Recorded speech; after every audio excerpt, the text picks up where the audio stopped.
Ignition, nous voici en direct. Bonjour à toutes et à tous. Bienvenue à cet atelier organisé par l'ISQ, un des 33 certificateurs Calliope, avec une thématique clairement affichée, catalyseur énergie et stratégie de différenciation post-certification. Nous allons donc décomposer cette intervention sur ces deux thématiques. Mais avant, bien sûr, de nous lancer, de présenter aussi nos invités, puisque nous avons 5 invités pour répondre à nos questions.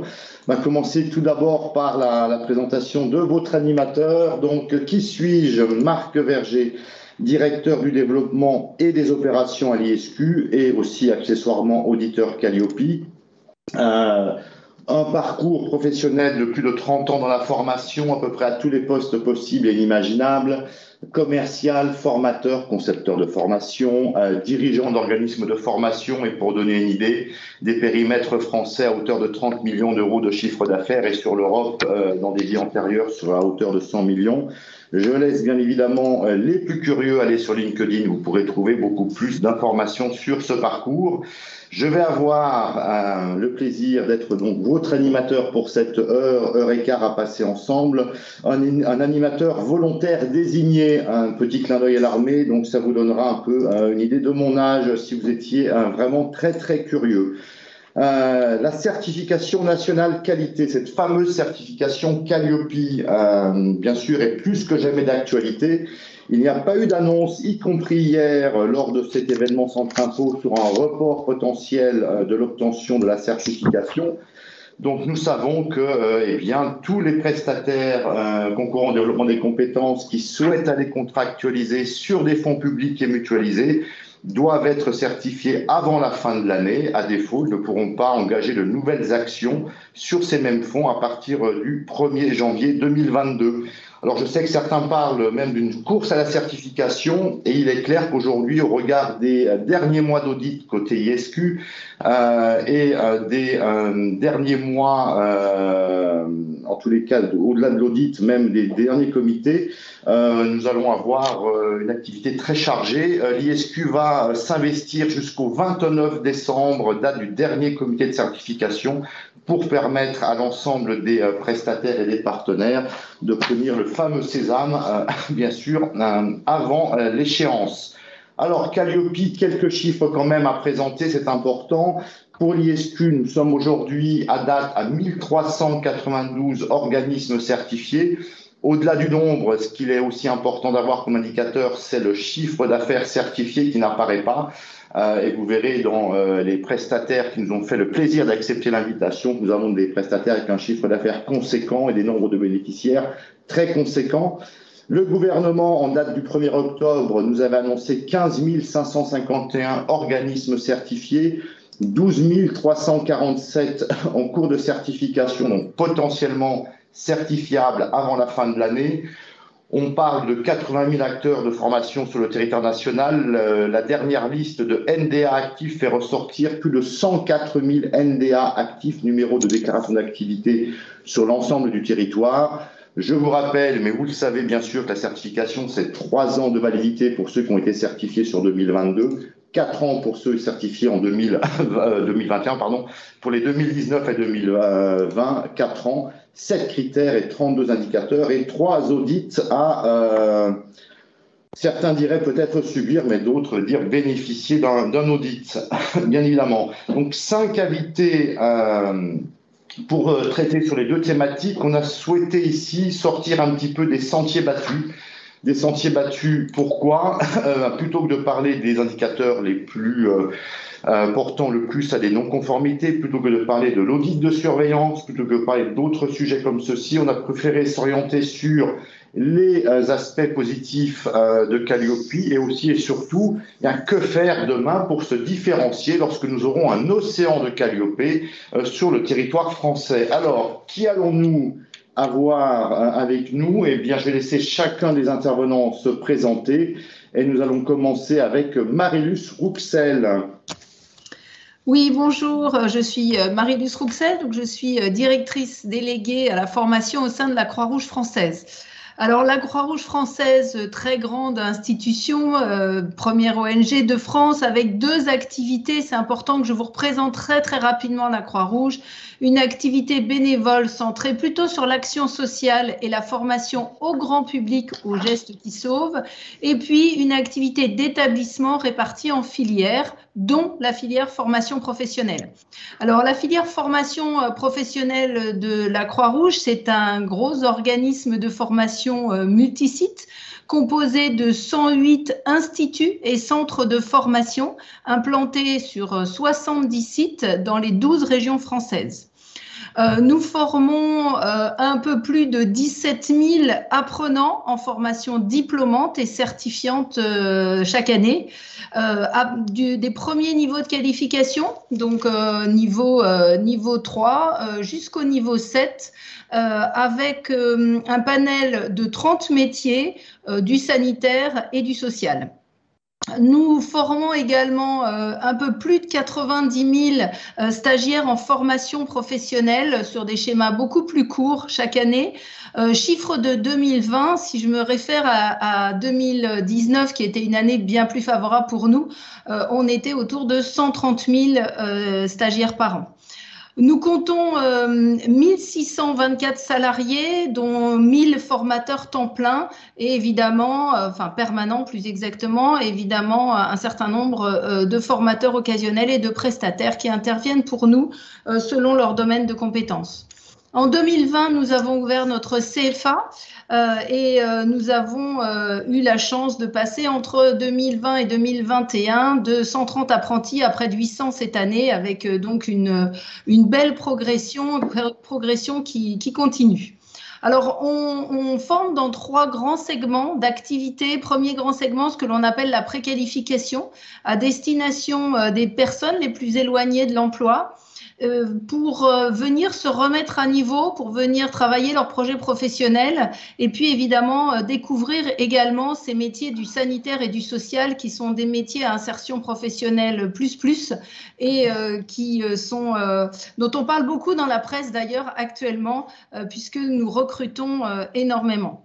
Deuxième grand segment, la formation que l'on appelle apprendre un métier. Donc, comme je disais tout à l'heure, nous formons à 30 métiers du sanitaire et du social, des premiers niveaux, donc au niveau supérieur. Et puis enfin, formation montée en compétences, donc là à destination et des salariés d'entreprises et des salariés d'établissements sanitaires, sociaux et médico-sociaux dans 2 grands domaines, tout ce qui est santé, sécurité au travail et puis sanitaire, social et médico-social. Voilà. Merci Marius, c'est ravi de vous compter parmi les certifiés ISQ bien sûr. Alors deuxième invité, je passe la parole à Myriam Henry. Myriam, je vous laisse vous présenter. Bonjour, donc Myriam Henry, je suis responsable qualité chez Aftral. Aftral, c'est une association qui intervient sur tous les métiers du transport et de la logistique. Donc ça va du métier de l'opérateur au métier au cadre dirigeant. Aftral est présent sur tout le territoire français. On a 129 centres de formation. On a quelques enseignes. On a des enseignes pour les formations supérieures. On a des centres d'apprentissage, nos ISTELI, nos écoles supérieures du transport de voyageurs. En termes de collaborateurs, on est à plus de 2400 et dont 1400. On a formé sur l'année 2020 et 2021, on va dépasser, on est à plus de 220 000 personnes formées par an, avec plus de 7 000 jeunes en contrat d'alternance. Et sur cette année 2021, on devrait avoir un chiffre d'affaires qui bordure les 300 millions d'euros. Très bien, merci Myriam. Et là aussi, encore ravi de vous compter parmi nos certifiés. Je vais ensuite passer la parole. Il nous reste 3 hommes. Pascal Souclier, IIFA. Oui, bonjour Marc, bonjour à tous et à toutes. Je suis donc Pascal Souclier, dirigeant de l'IFA. L'IFA est un organisme de formation situé à Nîmes, créé en 1996 et qui intervient dans 2 segments, les secteurs des médias audiovisuels et de l'industrie broadcast, donc de la télévision. Et on accompagne notamment ces chaînes de télévision aujourd'hui qui sont en pleine mutation vers le digital et les réseaux IP, la nouvelle norme de diffusion en réseau IP. Donc notre démarche, nous, c'est de faire de l'intra, mais aussi de l'inter, et on a une marque Média 180 qui est dédiée au cursus certifiant et aussi qui est en déploiement au niveau international, puisqu'on a des activités, pas mal d'activités en Europe et en Amérique du Nord. On a créé aussi en 2015 une autre marque, un autre secteur d'activité qui est le domaine de la santé, toujours en formation professionnelle, orienté auprès des orthophonistes, et on est devenu leader aussi sur ce segment auprès des orthophonistes en France. Et donc, à travers ces marques, on a un travail de qualité qui a été porté autour de nos formations et déployé au sein de nos clients depuis que l'IFA existe, et qui poursuit sa progression puisqu'on a quasiment doublé le chiffre d'affaires en 2021. Parfait, merci Pascal. Et là aussi, un de nos certifiés avec nous.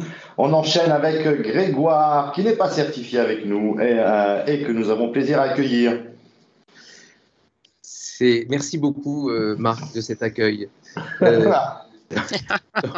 Donc moi, j'ai créé en 2017 le cabinet J'aime Conseil, après une petite vingtaine d'années dans un grand cabinet international de formation qu'on appelle formation comportementale ou les formations en communication interpersonnelle. Ça s'applique essentiellement, les champs d'application sont le management, la vente et puis aussi les cohésions d'équipe, à partir du moment où mieux communiquer entre les personnes améliore la performance. Voilà, donc ça c'est un petit peu le champ. Donc dans ma vie professionnelle liée à la formation, donc j'étais consultant et principalement animateur de formation.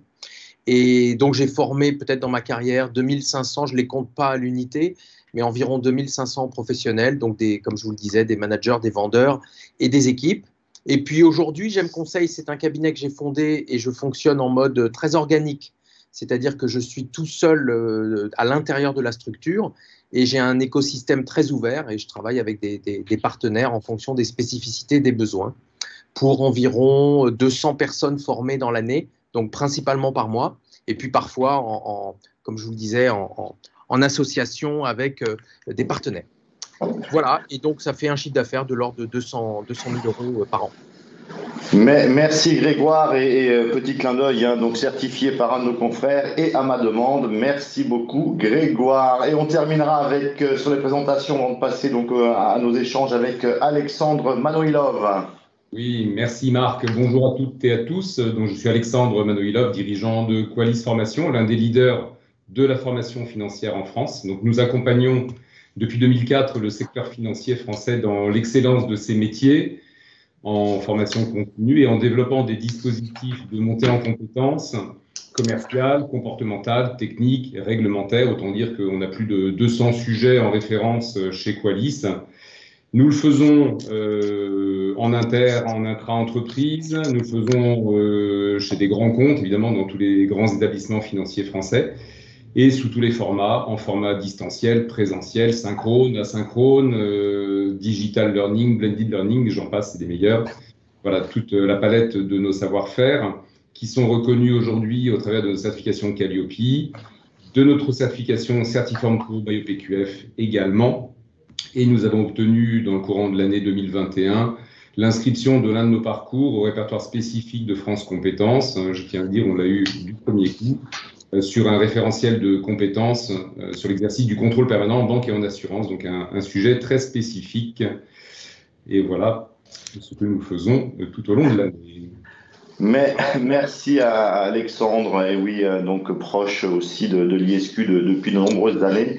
Donc l'objectif en première partie, c'était surtout de nous intéresser à tout le positif qu'a pu quand même apporter, générer la mise en œuvre et la mise en place et l'obtention de la certification nationale de qualité Calliope. Donc pourquoi justement, en quoi est-ce que l'on peut dire que c'est un catalyseur d'énergie? Et alors justement, on a fait un sondage lors du dernier webinaire que propose l'ISQ, un par mois sur les audits de surveillance en ce moment.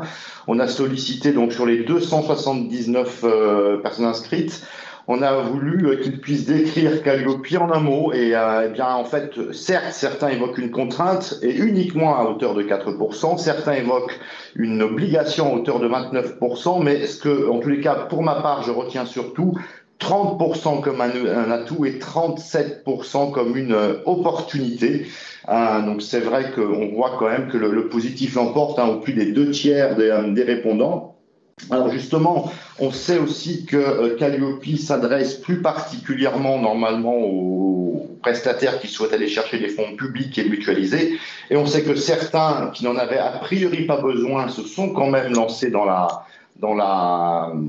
l'aventure. Et on va d'abord donc s'intéresser à ce cas spécifique avec Grégoire. Alors Grégoire, pourquoi être allé chercher la certification nationale qualité Calliope alors qu'a priori, normalement, il n'y avait pas forcément de fonds publics? Alors, c'est une bonne question parce que ça coulait pas de source au départ. Et tout de suite, on m'avait alerté, on m'avait dit « Oh là là, tu verras, c'est extrêmement lourd et une petite structure comme la tienne, tu n'en as pas besoin. » Donc, au début, j'étais pas très curieux. Et puis, au fil du temps, je me suis dit « Mais en fait, ça peut être l'occasion de monter en exigence. Monter en exigence vis-à-vis de moi-même, de ma petite activité, mon petit cabinet. » Je me suis dit, si tu t'imposes des règles qui sont par ailleurs, que d'autres grands utilisent, eh ben, ça te met dans une dynamique d'exigence. Et puis, du coup, dont les clients peuvent bénéficier. Et donc, du coup, ça m'a fait mettre en perspective le respect, finalement, que ça représentait pour eux.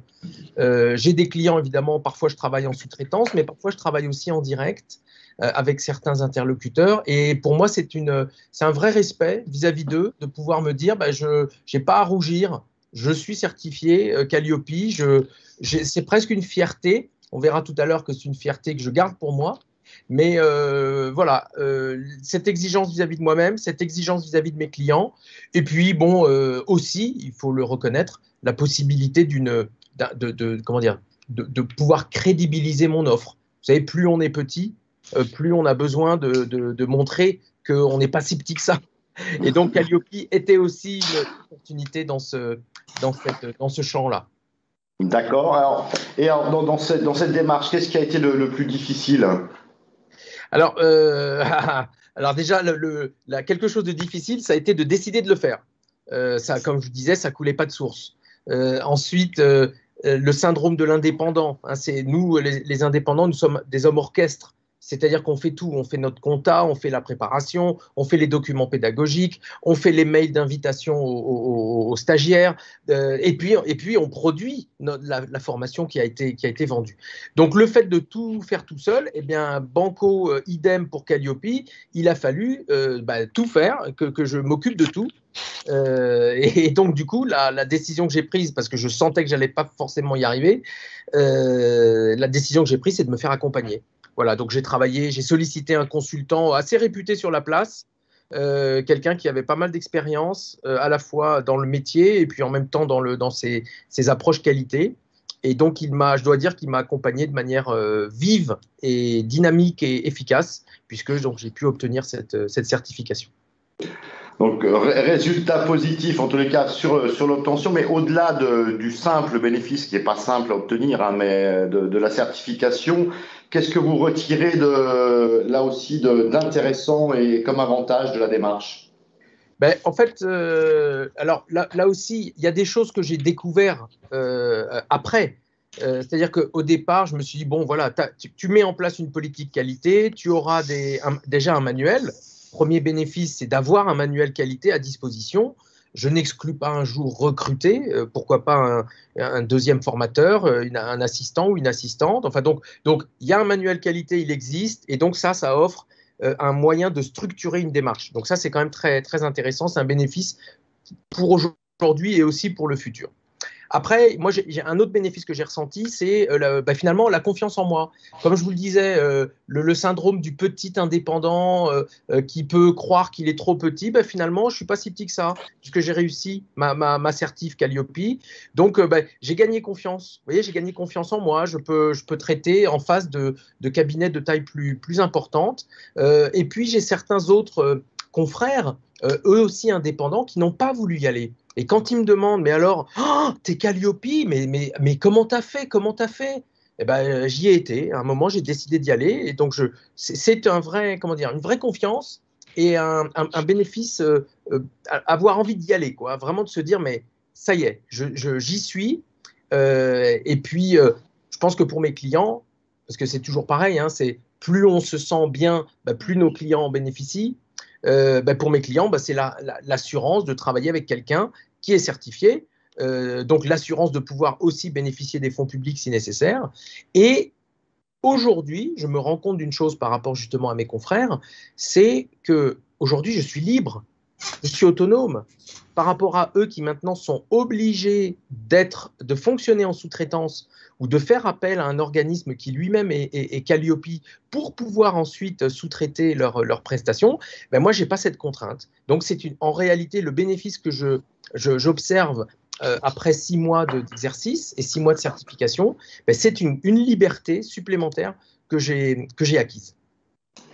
Très bien. Alors, merci Grégoire pour ce témoignage. Une dernière question d'ailleurs, puisqu'il y a une rumeur voudrait que certains financeurs privés aujourd'hui exigent ou exigeraient ou commenceraient à exiger d'ailleurs de la part de prestataires tels que vous la certification dans leur cahier des charges d'appel d'offres par exemple, quand bien même il n'y a pas de fonds publics. Est-ce que c'est quelque chose que vous confirmez ou que vous n'avez pas encore rencontré?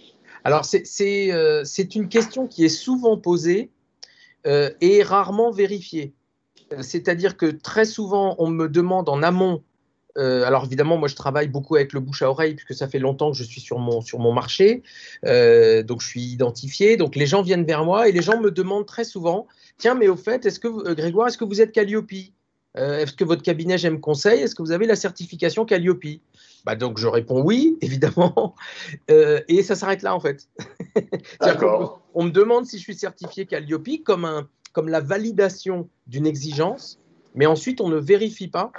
On ne me demande pas les documents pour la suite des opérations. Eh bien, au moins, voici. Après 6 mois d'observation. Eh bien, au moins, on n'a pas de besoin d'attester par des éléments de preuve factuels comme on veut le faire lors de l'audit. Donc, très bien.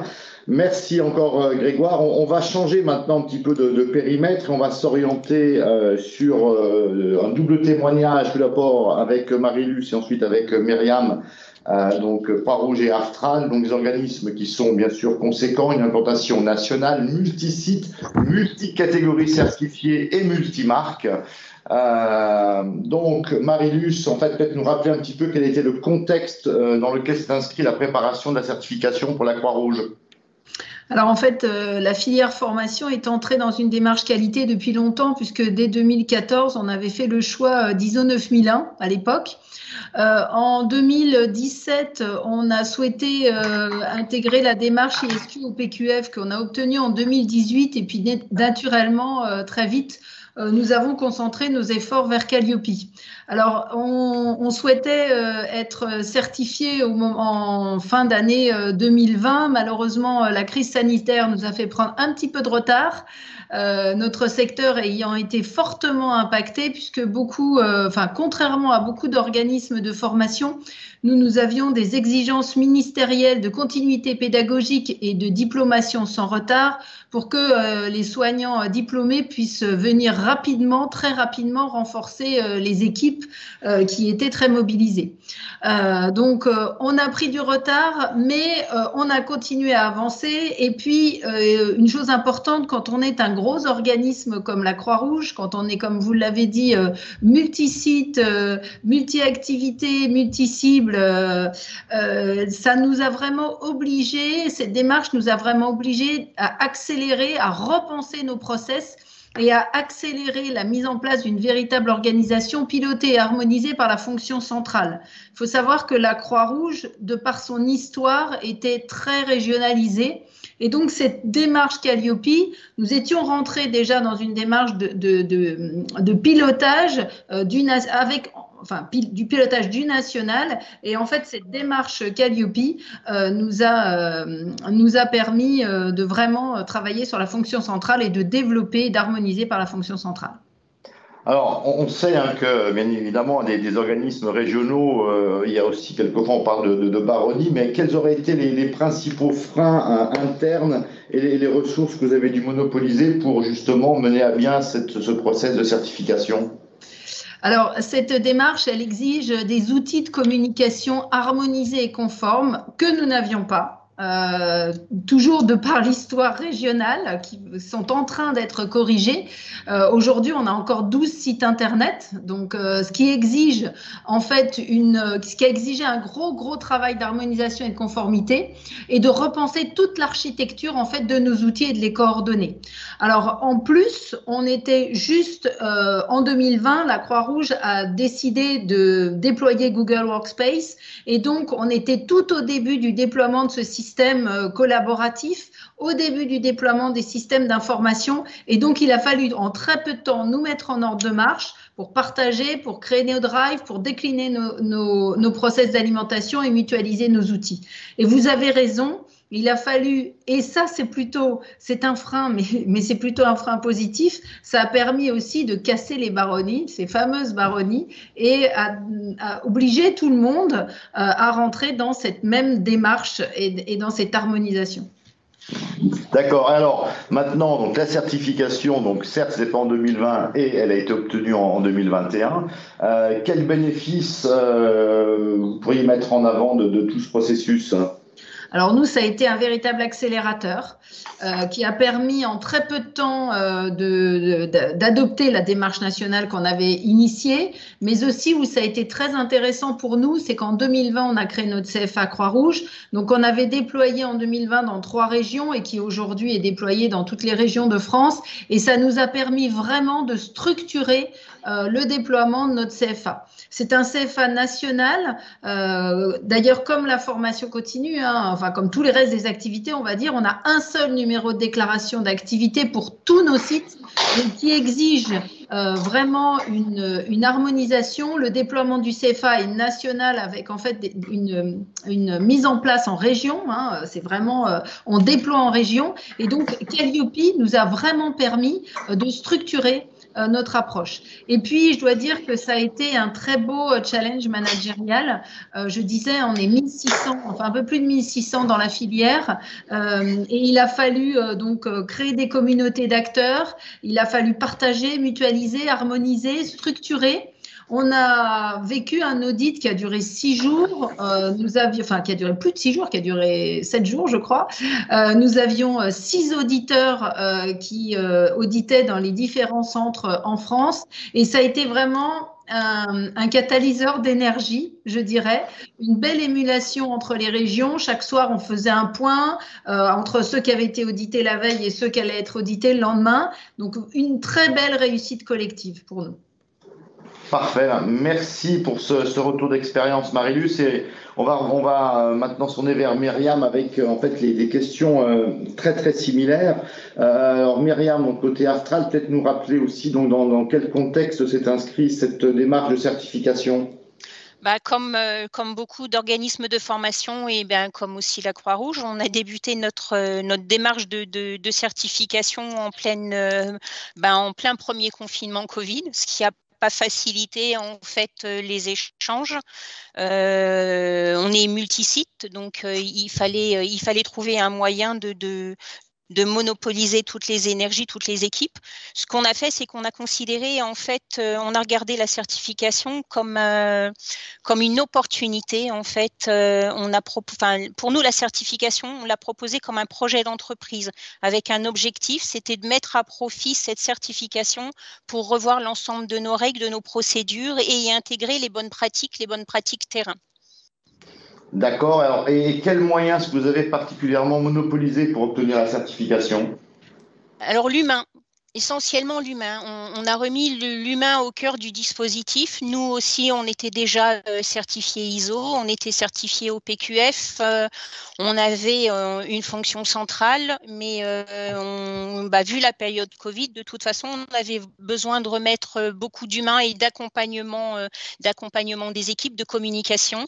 Ce qu'on a fait, c'est que on a une équipe de responsables qualité, et cette équipe de responsables qualité est allée sur la totalité des centres, j'allais dire pour porter la bonne parole presque, mais surtout pour être à l'écoute des équipes, pour Pour expliquer ce qu'était Calliope, pour les rassurer, parce qu'on s'est très vite rendu compte que la qualité du travail des équipes était là. Il fallait simplement les rassurer, dédramatiser Calliope, leur expliquer que Calliope, c'était quasiment expliquer ce qu'ils font au quotidien, apporter des éléments de preuve, être fier de ce qu'on fait et surtout démontrer ce qu'on fait.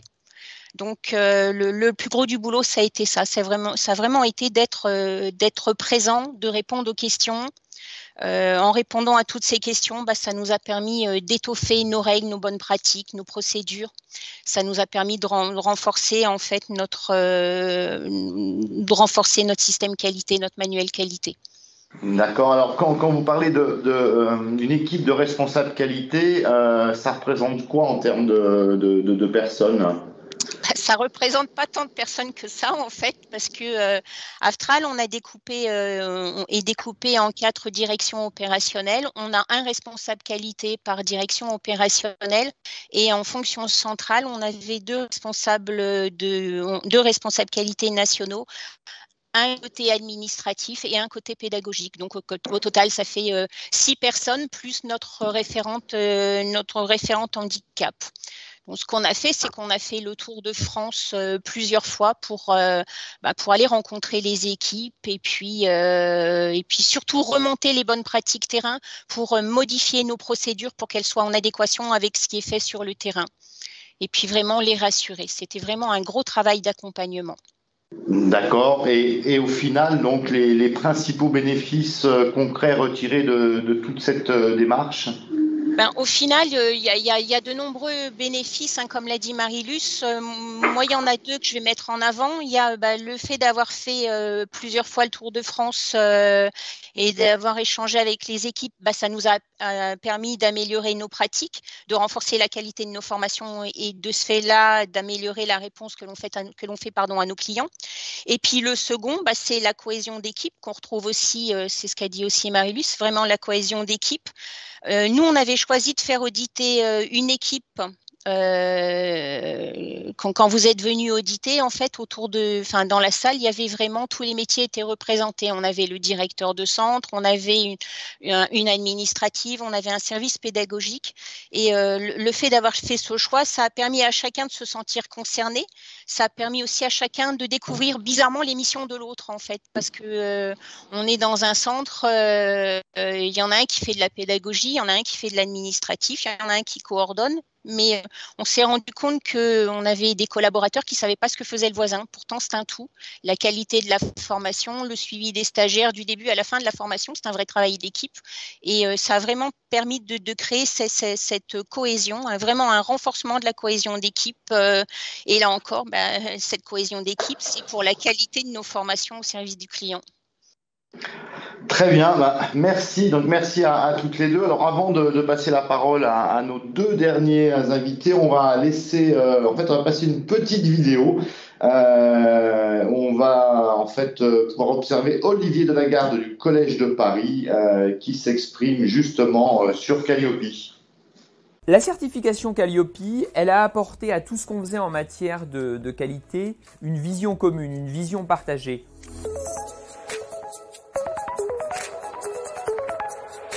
La vocation du Collège de Paris, c'est de rendre l'excellence accessible. Cette mission, le Collège de Paris l'exerce à travers une communauté d'écoles et d'organismes de formation qui interviennent dans des domaines très différents, mais qui partagent sans réserve 3 valeurs.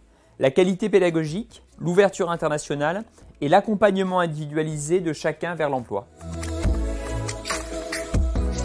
Ce qui m'a amusé, c'est qu'en arrivant, l'auditeur devait d'abord en quelque sorte présenter ses lettres de créance, expliquer ce qu'il avait fait, montrer qu'il était un professionnel. Et c'était une fois qu'il s'était reconnu comme étant des professionnels de l'éducation et des patrons d'école qui parlaient en quelque sorte de pair à pair, qu'il y a un audit qui pouvait se dérouler dans des bonnes conditions. On est très satisfait parce que c'est forcément ces processus qualité l'occasion de revisiter l'ensemble du fonctionnement, de mettre à plat des processus, de mettre à plat des approches de formation. Et puis c'est un très puissant facteur de mise en réseau de nos écoles. C'est une approche qui est à la fois très exigeante, valorisante et pour autant très accessible. Ce sera justement un formateur soucieux de son propre processus qualité, qu'il aura à les convaincre, à les entraîner. On va en fait dans une relation à la personne formée qui va être de plus en plus interpersonnelle et ce qui va demander aux formateurs de développer toutes ces qualités humaines.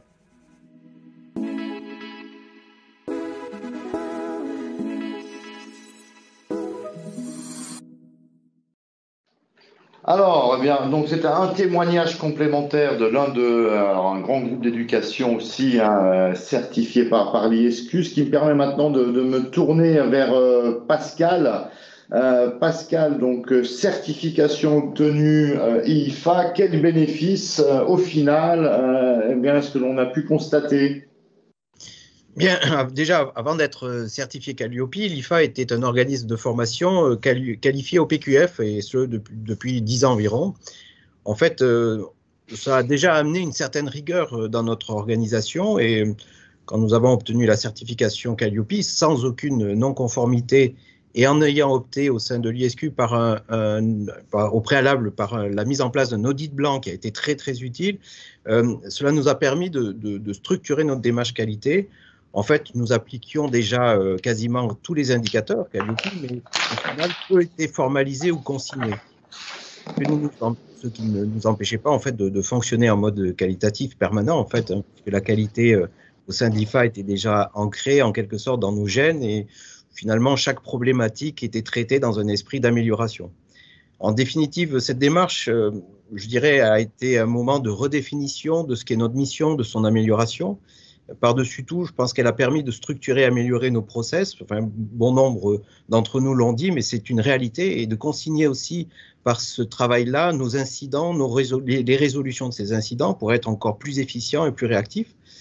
Je pense que la certification, elle nous permet aussi de mieux prendre en compte les spécificités des publics accueillis, et notamment, je pense aux personnes en situation de handicap. J'ai moi-même, par exemple, suivi récemment une formation de référent handicap auprès de l'AGFIP Occitanie. Et ça nous permet aussi d'accueillir ce public, de rechercher des solutions adaptées pour les personnes handicapées. Et ça permet de conduire une réflexion sur son organisation, sur ses pratiques pédagogiques notamment. Et puis au final, ça conduit à des évolutions utiles à tous, je pense.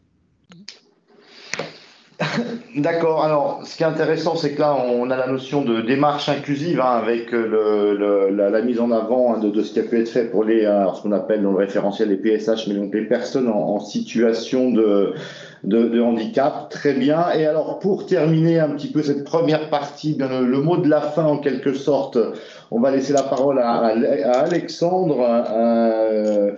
Quels ont été en fait les effets induits par l'obtention de la certification pour Qualis Formation?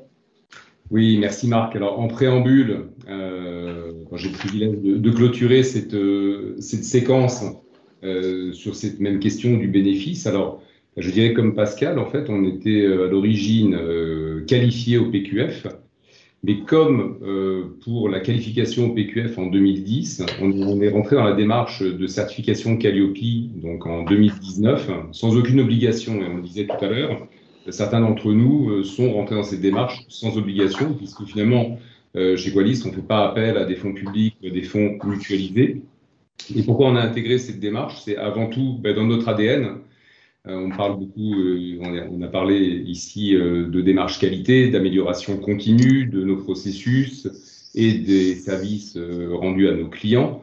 Donc pour moi, c'est tout un état d'esprit, c'est chercher aussi à se dépasser, et c'est ne pas rester aussi dans une zone de confort. Et ça, c'est toujours très stimulant pour tout le monde et pour les équipes, bien évidemment. Alors, en fait, dès le mois de janvier 2020, parce qu'on a été certifié en janvier 2020, nous, ce qu'on a vu, c'est on a vu se renforcer notre reconnaissance de marché et de la part de nos clients, reconnaissance qui était déjà forte, à tel point que certains de nos clients se sont rapprochés de nous, et des enseignes plutôt connues, voire très connues, et qui se sont appuyés bien volontiers sur notre retour d'expérience pour préparer leur dossier Calliope. Je trouve ça tout à fait intéressant. En tant que petit pousset par rapport à des établissements financiers gigantesques, d'être presque un modèle pour eux et de servir presque de tête de pont. Donc on était déjà assez fiers de cela et très heureux de pouvoir accompagner et aider nos clients en ce sens. Alors, on a souvent évoqué aussi le facteur de différenciation comme un bénéfice de la certification, la différenciation face à la concurrence. Cette différenciation est d'autant plus forte que certains acteurs du marché de la formation ont obtenu leur certification cette année ou vont l'obtenir cette année, alors que chez nous, nous apprêtons à accueillir l'audit de surveillance fin décembre. Donc, on est un petit peu en décalage, et en décalage avant et en décalage avancé. Donc, ça, c'est un pur plaisir pour nous, bien évidemment.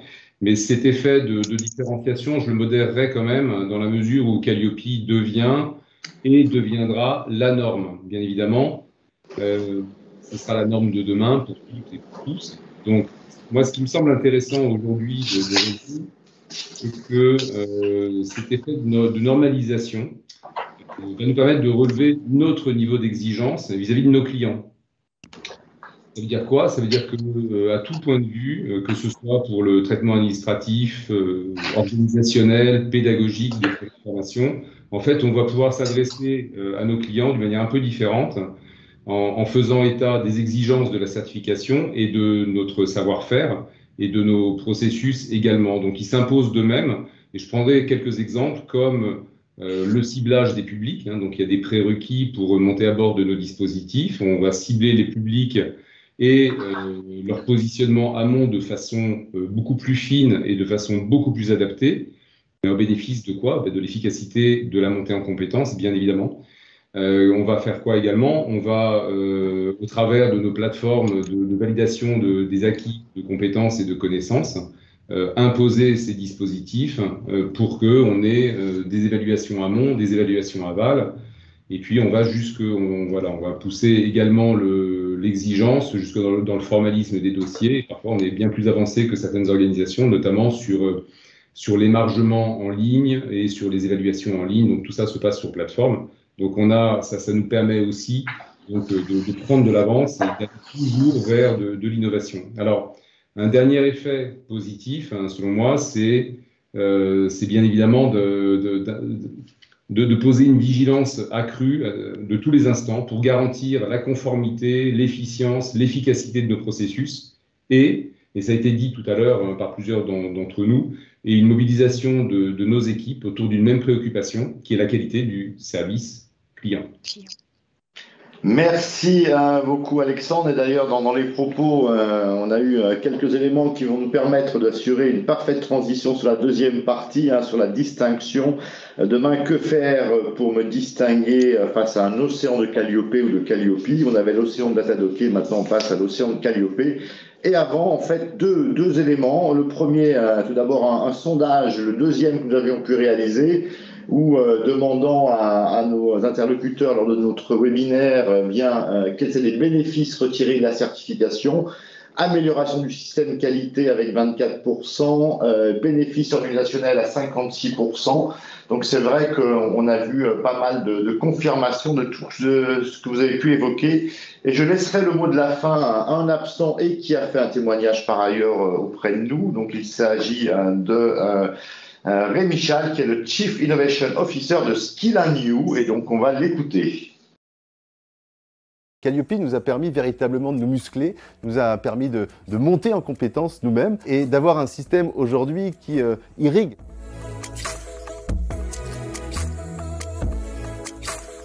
Skill & You, c'est de l'ambition pour lui-même, parce que c'est un groupe qui a beaucoup grandi, et puis de l'ambition évidemment pour ces 100 000 apprenants qu'on va guider vers la réussite. On a une économie qui est en train de se transformer, se digitaliser, et avec nos formations, eh bien, on entend répondre aux besoins des secteurs d'activité, des métiers qui recrutent. Ça a été la confiance. On fait confiance à un acteur que l'on connaît, un acteur historique, un acteur qui connaît bien aussi le monde de la formation, et puis un acteur avec lequel on avait déjà travaillé, puisque ESQ était le certificateur pour l'OPQF.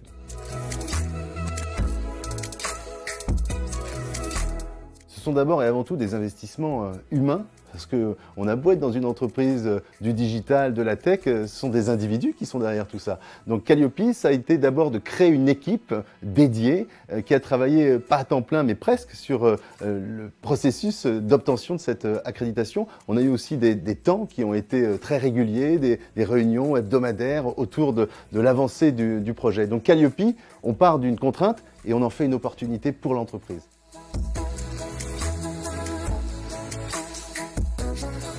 On l'a mesuré lorsqu'on a débouché le champagne. On arrive à embarquer des gens qui travaillent dans des services différents, qui sont souvent organisés en silos. Et d'un seul coup, Calliope, parce que c'est un objectif commun, parce que c'est un projet transverse, eh bien ça permet de créer un vrai projet d'entreprise, un vrai projet d'équipe. On est heureux, on est fiers, et puis on le dit à tout le monde.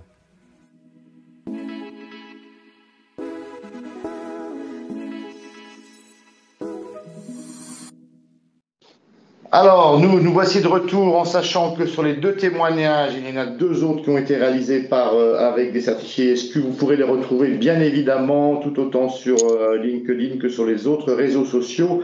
Donc, nous allons maintenant passer en fait sur la seconde partie. Quelle stratégie de différenciation adopter post-certification si on veut se démarquer et aller un pas plus loin que les exigences de Calliope. Nous savons qu'un certain nombre d'organismes, et d'ailleurs parmi nos interlocuteurs, s'étaient déjà investis bien avant, sans attendre bien sûr la certification nationale, sur des labels qualité tels que le label OPQF. Ils ont d'ailleurs bénéficié d'un audit aménagé. Alors aujourd'hui, eh bien on va là aussi faire un petit tour d'écran de nos personnalités présentes. Grégoire, de votre côté, comment faire pour se distinguer un pas plus loin que Calliope? Alors, à nouveau, je me suis beaucoup posé la question puisque l'intention de départ n'était pas de me différencier. L'intention de départ était de monter en exigence vis-à-vis de moi-même. Et donc, finalement, c'est un petit peu comme vous savez, les politiques de développement durable. On les fait pas, idéalement, on ne les fait pas pour communiquer autour de ça. On le fait vraiment pour la cause. Donc moi, ma démarche n'était pas de me différencier particulièrement. Ma démarche était vraiment, l'intention était de monter en exigence en termes d'organisation et de qualité au bénéfice des stagiaires et au bénéfice des clients. Après, si ça me différencie par rapport aux autres acteurs qui me ressemblent, eh bien, tant mieux, mais ça n'est pas le but pour moi. Et puis, j'allais dire au titre du clin d'œil, vous l'avez dit Marc, plus de 30 000 personnes aujourd'hui qui sont certifiées Calliope. Je crois que je ne sais plus si c'est Pascal ou Alexandre aussi qui évoquait le fait que demain, Calliope est la norme, est déjà la norme et sera la norme de plus en plus. Donc finalement, je ne pense pas que ce soit le bon outil pour se différencier et surtout, ce n'est pas la bonne intention.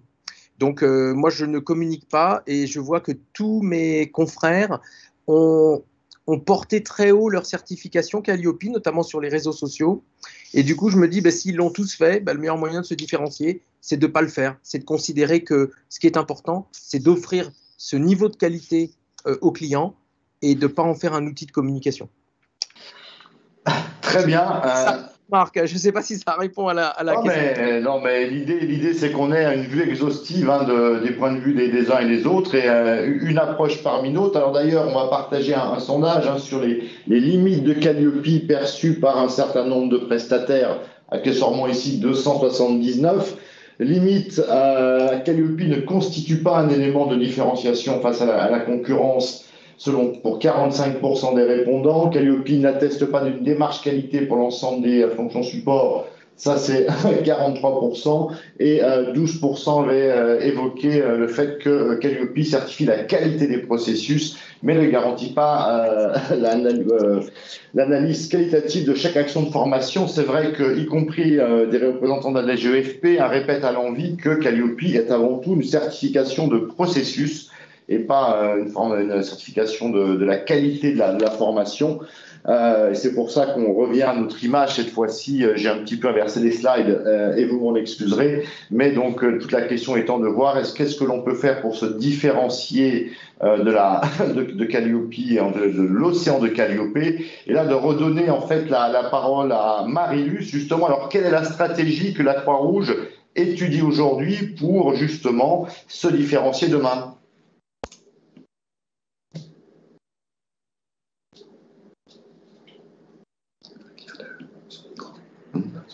Ah, Marilus, peut-être que le micro est coupé. Voilà, voilà. Marilus.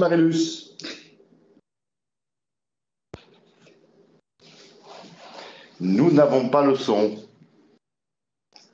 Alors, oui, ça fonctionne, Marilus. Ça y est.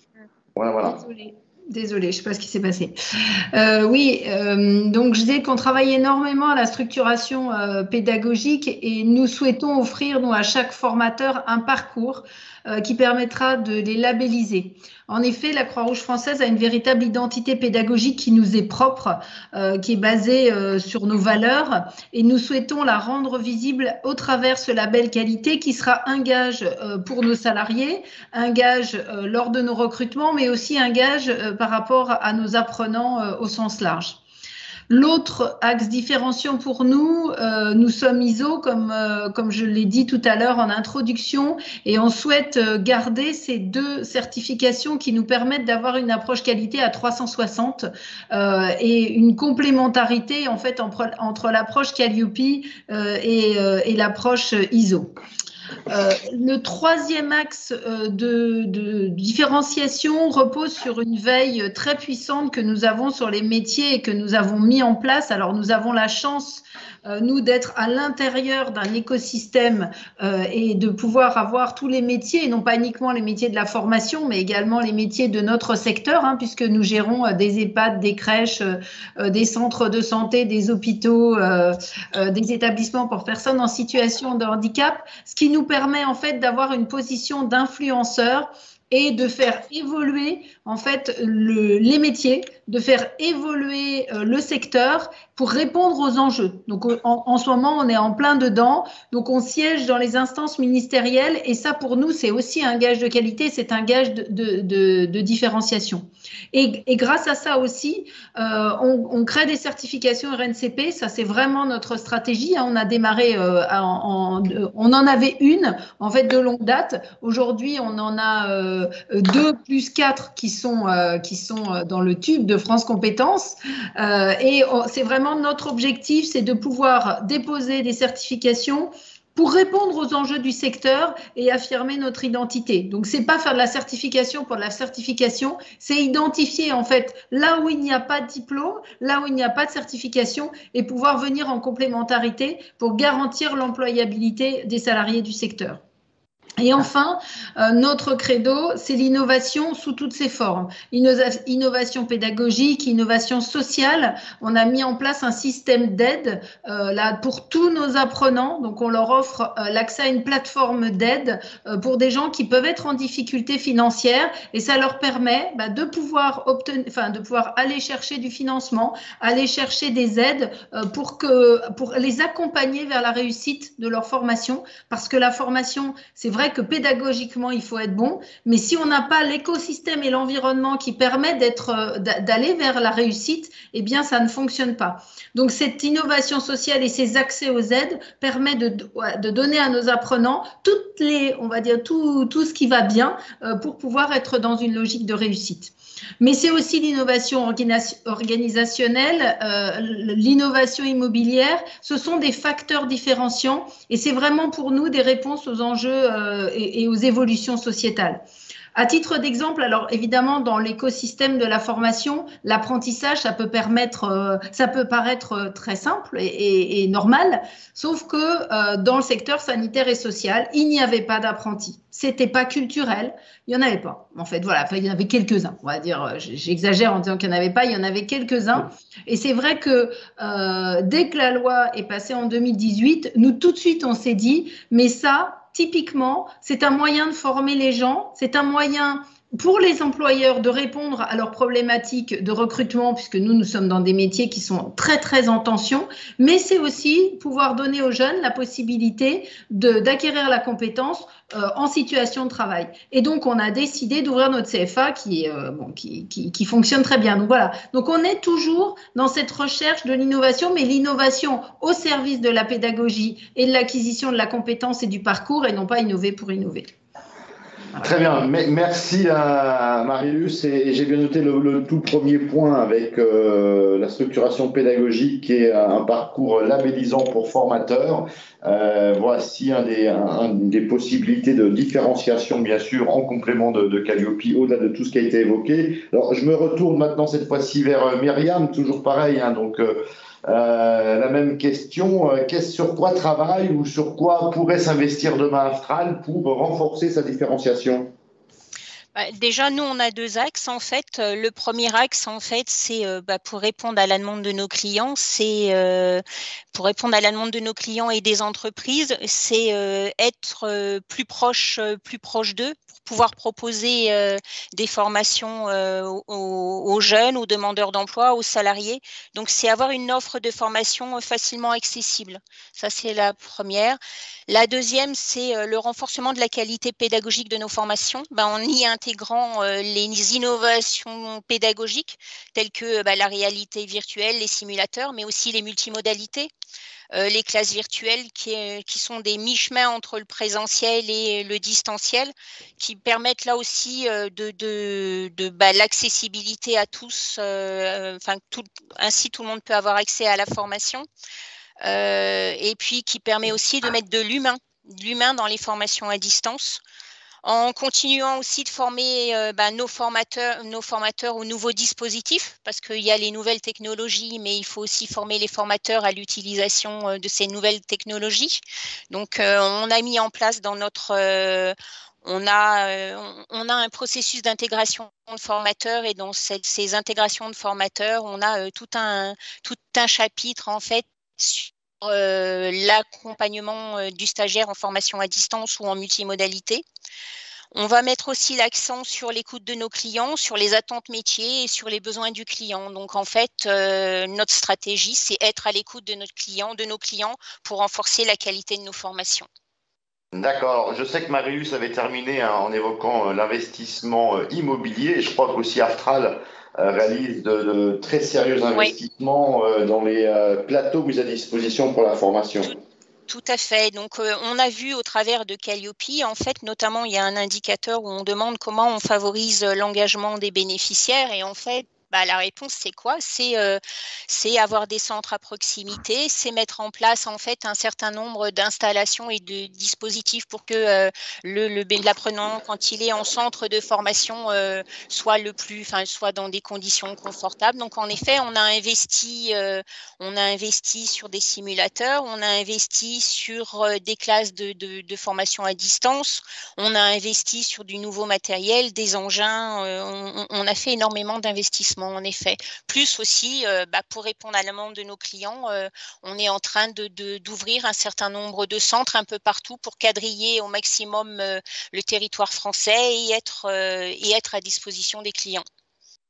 Très bien, merci Myriam. Alors maintenant, de me tourner, façon de parler, même si je crois qu'on voit beaucoup de profils à l'écran, donc me tourner vers Pascal. Donc Pascal, on a bien compris tout à l'heure dans la présentation que IFA ne s'était pas réveillé avec la certification nationale de qualité. On se souvient d'ailleurs d'une très belle soirée sur une péniche cet été où vous aviez mis en avant l'ISQ et surtout la qualification OPQF.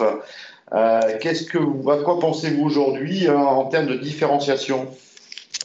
Oui, tout à fait, exactement. Oui, l'IFA a fêté ses 25 ans en juillet dernier, et lors de cette célébration, nous avons voulu mettre en avant, en fait, devant nos clients qui étaient présents, les formateurs, partenaires, financeurs. C'était une petite bulle, cet événement, puisque nos clients, ce secteur, était un peu à l'arrêt depuis 18 mois, et puis d'un seul coup, on a créé un événement présentiel entre deux phases de situation pandémique. Et au final, lors de cette présentation, nous avons voulu porter notre attachement à la qualité, et notamment à travers à la fois la formation et l'accompagnement de nos formateurs. Ça, c'est un élément très important et qui est vraiment un point clé au sein de Calliope également. Mais on a voulu porter notre démarche de construction pédagogique, structurée, adaptée aux clients. On a voulu aussi évoquer les procédures et les process basés sur la réglementation, et notamment aussi, petit clin d'œil à Centrinfo, grâce aux fameuses fiches pratiques du droit de la formation qu'ils éditent et mettent à jour chaque année et qui sont très utiles. Puis aussi, on a présenté, on a expliqué que nous avions, avant d'avoir la certification Calliope, nous avions obtenu la qualification au PQF. Mais en définitive, tout au long de ces années, l'IFA est devenu un acteur reconnu en fait dans ces domaines d'intervention, et cette reconnaissance, elle n'est pas uniquement due à notre expertise dans ces domaines, mais elle est due également en partie à notre ancrage dans cette démarche qualité qui nous crédibilise et, je pense, nous différencie.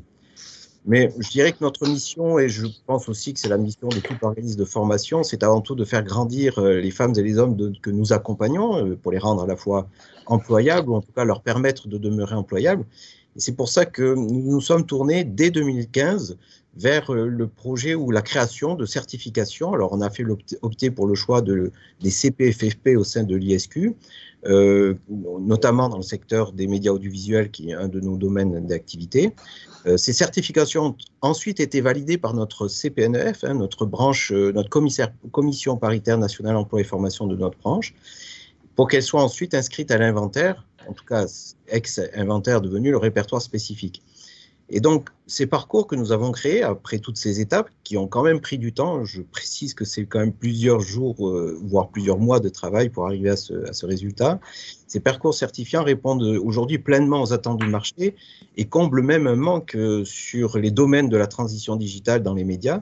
Et ces parcours même sont à l'origine de la refonte des référentiels emploi et formation des techniciens de l'audiovisuel, puisque sur la base de ces cursus que nous avons créés et déposés en CPFFP et au répertoire spécifique, nous avons ensuite, avec la FICAM, la Fédération des industries du cinéma, de l'audiovisuel et du multimédia, refondu les référentiels emploi et formation des techniciens de l'audiovisuel pour les mettre à jour. Donc, désormais, ces cursus sont éligibles au compte personnel de formation depuis un petit moment, ce qui fait que l'IFA est à la fois un organisme dispensateur et certificateur en CPF. Et nous sommes en train d'en déposer d'autres pour l'avenir, parce que nous estimons que nous avons d'autres sujets sur lesquels on peut apporter vraiment un service à notre industrie. Et enfin, au-delà des bénéfices obtenus, pour mener ces projets dans la continuité de cette démarche de qualification, nous avons fait le choix, qui est pas évident pour une petite structure comme la nôtre, mais de recruter un nouveau collaborateur permanent pour prendre en charge le suivi de la qualité et le déploiement de ces cursus certifiés. Parfait. Eh bien, après donc la Croix-Rouge, le transport et l'audiovisuel et le multimédia, on va revenir en fait, et au-delà des soft skills et du management, entre autres avec Grégoire tout à l'heure, on va revenir en fait côté finance. Puisqu'on a bien compris que Qualis Formation n'avait pas attendu non plus pour s'engager dans une stratégie de différenciation et de qualité. Alors, où en sommes-nous aujourd'hui avec Qualis Formation, Alexandre? Alors, Marc, les nouvelles sont bonnes, je dois dire, puisque nous, contents d'avoir eu au PQF en 2011, en fait, on a opté pour la triple reconnaissance. Et on m'a dit à l'ISQ que c'était un cas plutôt rare. Donc, la triple reconnaissance au PQF, Calliope, Certiform Pro by OPQF, voilà un nouveau mot qui apparaît ici. Oui. Alors, c'est quoi? C'est pour nous la volonté, évidemment, d'aller plus loin, puisqu'il s'agit de répondre aux exigences d'un audit. Et on sait qu'une démarche d'audit laisse peu de place aux approximations. Donc il s'agit pour nous de réfléchir à faire les choses différemment, à se rénover, imaginer nos solutions et notre organisation pour l'avenir. Donc, on ne réfléchit plus à un instant T, mais on se projette. Ça a des effets très, très bénéfiques. Je le disais tout à l'heure, c'est de mobiliser les équipes autour d'objectifs communs. Alors, ça s'est traduit très, très concrètement en 2021, je l'ai annoncé tout à l'heure, par l'obtention de l'inscription au répertoire spécifique de France Compétences, d'un parcours complet sur l'exercice du contrôle permanent en banque et en assurance. Donc ça, c'est un exercice de style. Et comme Pascal le disait à l'instant, ce sont des efforts comme assez importants et très mobilisateurs, assez consommateurs de ressources et d'énergie, mais tellement gratifiants pour nous, mais surtout pour nos clients, que je veux dire, ça en vaut la peine. Donc on mobilise des énergies, on les fédère et ça nous permet, et ça permet à tous nos collaborateurs de porter fièrement les couleurs de leur entreprise. Parfait. Alors, Alexandre, oui, c'est vrai qu'on a un nouveau mot. Bon, il y a la triple médaille, bien évidemment, on l'a compris. Et c'est vrai qu'on parle aujourd'hui de Certiform Pro by OPQF. Alors, je sais que le temps nous est particulièrement compté parce qu'il faut vraiment qu'on rende l'antenne, puisque presque une antenne, hein, on a quand même un régisseur derrière qui nous tire l'oreille. Il est vrai que, en fait, on voulait profiter aussi de cette occasion pour mettre en avant ce que l'ISQ va porter à partir de l'année prochaine, à commencer à faire, mais va surtout en fait renforcer sa communication sur Certiform Pro by OPQF, donc qui se veut le remplaçant de la fameuse qualification PQF que plus de 1200-1500 organismes avaient obtenue. Ça va bien sûr s'adresser à l'ensemble des prestataires qui concourent au développement des compétences. On va s'intéresser, les objectifs sont toujours un petit peu les mêmes, à tester du professionnalisme des prestataires de formation, oui, avec une approche audit, et j'ai bien noté le fait que ça ne laisse beaucoup moins, en tous les cas, de la place à l'approximation, c'est vrai. Valoriser aussi les spécialités de formation, c'était une des clés de l'ADN de l'OPQF, où en fait les dossiers étaient instruits par des instructeurs spécialistes et en tous les cas reconnus du domaine d'intervention. Et donc là, sur Certiform Pro, on veut repartir avec cette même approche, bien sûr toujours avec des auditeurs experts, donc qui peuvent être experts de Calliope, mais aussi, certains d'ailleurs sont des anciens instructeurs de l'OPQF. Et l'objectif derrière est de pouvoir en fait renforcer la confiance des clients. C'est vrai que sur un sondage sur lequel je suis passé très rapidement et que je n'ai pas évoqué, mais clairement, face à la certification de processus de Calliope, certains, en fait, trouvaient 3 limites essentielles. L'incapacité à vraiment attester de la qualité des intervenants, et on a vu que plusieurs souhaitiez former et ou labelliser vos intervenants. Certains ont mis aussi en avant une limite sur les modalités pédagogiques utilisées. On a bien compris, entre autres avec Aftral, tout l'investissement qui peut être fait, et j'ai pu moi-même le constater. Donc les formateurs, les moyens, et aussi après le contenu. Quel est le contenu de la formation, puisqu'avec Calliope, on a assez peu le temps quand même d'aller creuser dans les déroulés pédagogiques, même ça peut être un des éléments de preuve potentiels qui existent. Alors, si d'aventure nous devions être coupés, moi j'aimerais profiter de ces derniers instants, même si on a peut-être quelques questions, je ne sais pas, mais en tous les cas, profiter de ces dernières secondes ou minutes pour vous remercier tous les 5 de votre disponibilité, la richesse de vos retours d'expérience. Donc, je crois qu'on aura à cœur, nous, de les repartager dès qu'ils seront accessibles. Ils seront toujours accessibles aussi, je crois, en ligne, mais qu'on puisse s'en servir et diffuser au plus grand nombre pour voir ce qu'a été Calliope, ce que ça peut apporter, et qu'est-ce que l'on peut envisager, en fait, demain. Alors, je ne sais pas, Benjamin, si on a eu le temps pour quelques questions, oui ou non. Alors, une question, et là c'est une question ouverte à vous 5, est-ce que trop de certifications ne sont pas contre-productives pour on va dire, le marché de la formation, ou les bénéficiaires, ou les commanditaires? Qui se lance? Je veux bien, Marc, prendre le relais. Bien sûr, Alexandre. Apporter une réponse par une illustration. En fait, je ne pense pas que trop de certifications tuent la certification. Tout dépend comment on place les éléments les uns par rapport aux autres. On l'a dit, Calliope, c'est plus l'audit de processus et la reconnaissance de processus fiables et conformes. Certiform Pro by OPQF, pour reprendre cet exemple, c'est vraiment le gage d'un accompagnement qualitatif et également fiable, mais au niveau, cette fois-ci, de l'efficacité et au niveau de la reconnaissance des spécialités. Ça peut se traduire, par exemple, par la mise en place de KPI, qui sont donc ces indicateurs clés de performance que l'on va pouvoir placer dans nos projets de formation et qui vont évidemment rehausser la qualité et l'efficacité des formations. C'est ce que l'on fait dans nos processus de distribution de dispositifs de montée en compétences et notamment dans les bilans de projets que nous faisons avec nos clients et qui nous permettent justement de mesurer ces efficacités et l'efficacité des dispositifs mis en place. Donc, c'est tout sauf contre-productif pour moi. Est-ce que parmi nos 4 autres intervenants ou intervenantes, un complément de réflexion sur cette question? Moi, je dirais que ce qui me semble important, c'est qu'il y ait une véritable complémentarité entre ces certifications qualité et qu'elles ne se chevauchent pas. Et c'est là où, pour moi, il y a un enjeu, puisque alors quand on travaille avec des fonds publics, on est aussi contrôlé par un certain nombre d'instances, Pôle emploi, conseils régionaux, etc. Et c'est vrai qu'à un moment donné, je crois que c'est important pour une question d'efficacité aussi du dispositif que toutes ces certifications soient complémentaires pour pouvoir avoir une approche qualité à 360, mais ne soient pas en chevauchement. Très bien. Un mot de la fin à nos invités? Eh bien, allez vers Calliope. Merci. Certifiez-vous vite, il reste peu de temps. Oui, et peu de place dans les agendas des auditeurs aussi.